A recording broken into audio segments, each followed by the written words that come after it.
ayos tumagusot na to, deserve nila na tanggalan talaga sila ng prangkisa. Diba? May pagsisinungaling na naman na sinasabi ng mga lawyer na hindi na daw si Kibuloy ang may-ari, pero ito si Tatay Digong. Gustong kausapin si PBBM, no? Para dito nga sa SMNI. Hello. Alam naman natin ang Pangulo natin, di ba? Hindi siya nakikialam sa mga ganitong mga kaso. Hindi siya katulad noon sa panahon ni Digonio na nangingialam siya at ginagamit niya ang kanyang presidential power para talagang tanggalan ng prangkisa ang ABS-CBN. At meron tayong meron tayong patunay niyan. Statement niya mismo, ginamit niya ang kanyang executive power para talagang tirahin ang ABS-CBN, 'di ba? So, eto mga kaibigan, baka kaya naman, no? Baka kaya medyo nagmamabait siya ngayon kay PBBM, baka naman gusto niyang utuin ang ating presidente. Kaya Mr. President, mahal na Pangulo PBBM, huwag po kayong pauuto. Huwag po kayong maniniwala kasi etong tao na to, itong former president na to, ay sanay na sanay sa mga kasinungalingan. Maraming beses na natin yan napatunayan, mga kaibigan. Yan ay open secret na ang dating presidente, Digong, ay sanay na sanay sa mga kasinungalingan. Pagkatapos, kapag caught in the act, sasabihin, ay, nagjo-joke lang ako. Joke lang yun. Naniwala naman kayo. Pagkatapos, yung kanya namang mga supporters, papalakpak. Ay, nako mga kaibigan. Katulad na lang itong ginawa niya, di ba? O, paalala ko sa inyo, yung ginawa niya kay Trillanes. Pinagbintangan niya na meron daw malaking bank account, no? Sa Singapore. At napakalaki daw, bilyon-bilyon daw ang pera ni Trillanes, nangurakot daw. Tapos mga kaibigan, very firm siya sa sinasabi niya. Hanggang sa, challenge siya ni Trillanes. Sige, patunayan mo yan, patunayan mo na totoo ang sinasabi mo. Tapos mga kaibigan, nung caught in the act na siya, na nagsisinungaling, anong sabi niya? Nag-imbento lang daw siya ng account number. Niloloko lang daw niya si Trillanes. Nakita nyo na mga kaibigan, sanay na sanay sa pagsisinungaling si Digonio. Diba? Pagkatapos, yung mga DD sheets, mga kaibigan, palakpakan pa sila, di ba? Sabi ko nga sa inyo wala na silang values, mga kaibigan, no? Talagang ang kanilang mga utak ay kung ano yung utak ng puo nila, ganun na rin sila. Wala na silang values. Hindi na nila iniintindi yung mga values. Wala yan sa kanila. Basta ang gusto nila, si Digonio, yun lang. Wala silang pakialam sa values. Isang malaking ebidensya, etong isang DD sheet, no? Ang pangalan niya, Isabel. Ang sabi nung Isabela, nag-comment siya, chismusa. Chismusa daw kasi TSISMUSA. Dapat, di ba, O? Bisaya siguro to, kaya chismusa. Sabi niya, chismusa. Don't you know that one can never be a president if she is not a killer? Digong is just an honest person. Yung person niya naging person. Siguro malabo mata. Pero okay na yan, no? Ganyan din ako minsan malabo ang mata ko, mali spelling, no? Sabi niya, magkano bayad mo? Ulitin ko chismosa. Don't you know that one can never be a president if she is not a killer? Digong is just an honest person. Magkano bayad mo? Mga kaibigan, ganito ang ininstill sa utak sa kanila ni Digonio.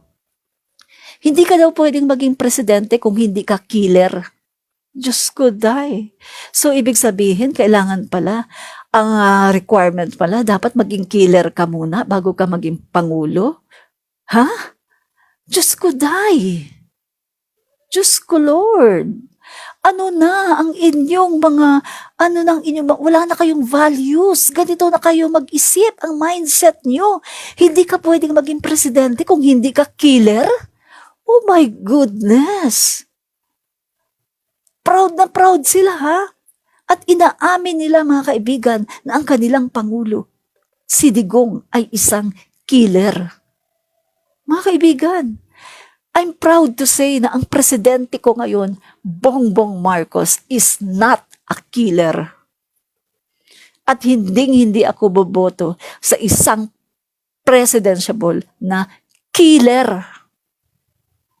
Hindi ako boboto, mga kaibigan, sa isang presidential na killer. Diba? So, ganito. Ayan mga kaibigan, oh. Ipinost ko dito. Tignan nyo, nandito yan sa sa post ko, dito sa page ko, no? Yung isang DD sheet, no?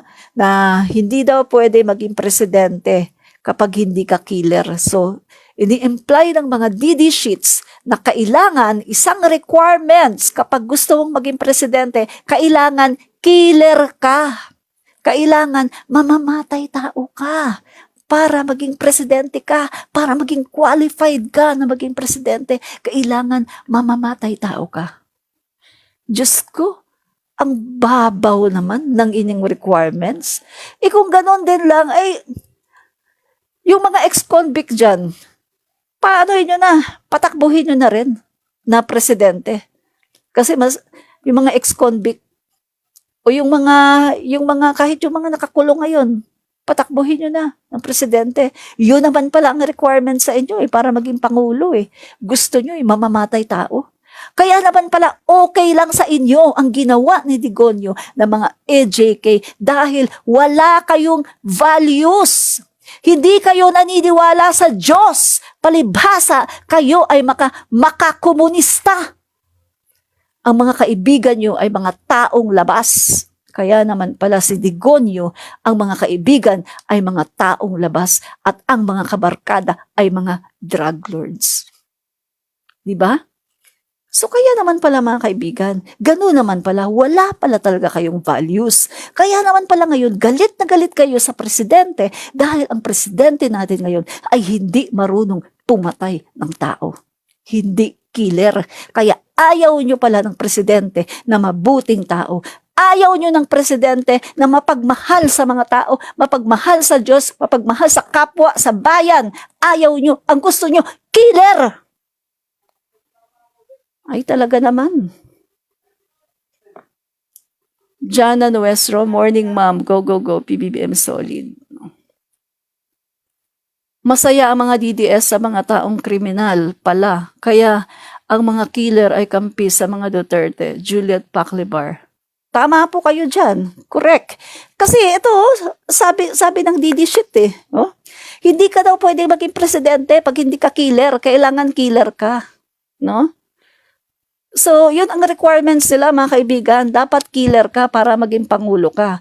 Para magustuhan ka ng mga DDS, dapat ikaw ay killer. Diba? Ameruzul, OMG. OMG talaga, no? Juliet Paclibar. Wow, grabe ang utak ng mga DDS, mga utak kriminal. Tama. Correct, utak kriminal talaga sila. Lisel Tanaka, what a mindset. Kaya pala gusto ni Saramao maging pangulo. Hahaha, Jean Karunungan. Correct. Kasi meron na silang license. Di ba? Lisensya para gumano ng tao. Di ba? Davao. Kita mo ginawa nila sa Davao. Di ba? Hari-harian. Hari-harian sila doon. O, kung gusto nilang may iganon, kayang-kaya, di ba? Ganyan. At yun, nung naging Pangulo si Digonio, ginawa niya yan sa buong Pilipinas. Pag meron siyang gustong hari. Hari ang dating. Diktador. Diktador ang gago. Yan. Sorry, Lord. Yan. Nakakainis, di ba, yung mindset na ganon? Kayo mga kaibigan, gusto niyo ba yung ganong mindset? Na isang requirements para maging presidente, dapat criminal, dapat killer ka? Ha? Gusto niyo ba yun? Sko, nakakatakot yan, ah. Walang ano, kumbaga mga kaibigan, kung ganyan ang maipapasa natin. Sita nyo na mga guys. Admin O, reach. ang pinapakalat na balita ng mga taong gusto lang talaga Israel. Comentarista. Nakita naman natin na ang kanilang mga pinapakalat ay walang katotohanan. Paano pa man karami ng mga taong sa'yo ay nagagalit, ang talaga naman ikaw ay hindi ba? Pero, galingan mo lang, dagdagan mo lang. At the end of the day, performance doesn't lie. Ito po mga kaibigan, muli si Admin Rich. Fight fake news, expose the truth. Fight fake news and expose the truth. Fight fake news and expose the truth. Fight fake news, Guys, expose